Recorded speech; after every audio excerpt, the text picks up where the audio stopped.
রাষ্ট্রীয়ভাবে এদেশের ঈমান আল্লাহর উপরে ছিল না, ব্যক্তিগতভাবে আমার ঈমান ছিল, আপনার ঈমান ছিল, কিন্তু রাষ্ট্রীয়ভাবে আল্লাহর উপর আস্থা ও বিশ্বাসকে কেটে দিয়ে ঈমানকে বরবাদ করে দিয়েছিলেন।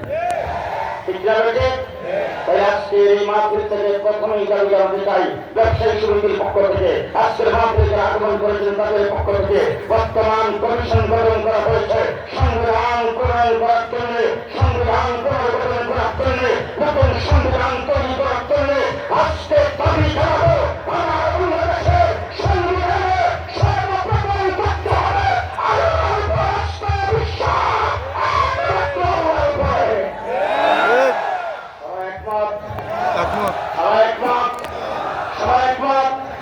আমার বন্ধুগণ, দেশ মুসলমানের দেশ, কার দেশ?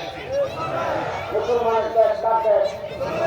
আজ পর্যন্ত পৃথিবীর সৃষ্টির প্রথম থেকে পর্যন্ত ইসলাম, মুসলমান, আল্লাহ, আল্লাহ রসুল, নবী তাদের ভূমিকা যারা করেছেন তারা কেউ পিছিয়ে কম কথা দিয়ে আসতে কম।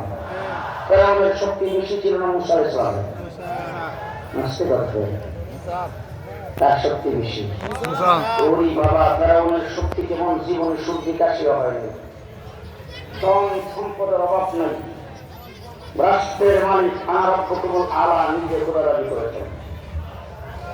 এত বড় বিশাল প্রভাবশালী ফেরাউন মুসা আলাইহিস সালাতু ওয়াস সালাম একদম দুর্বল।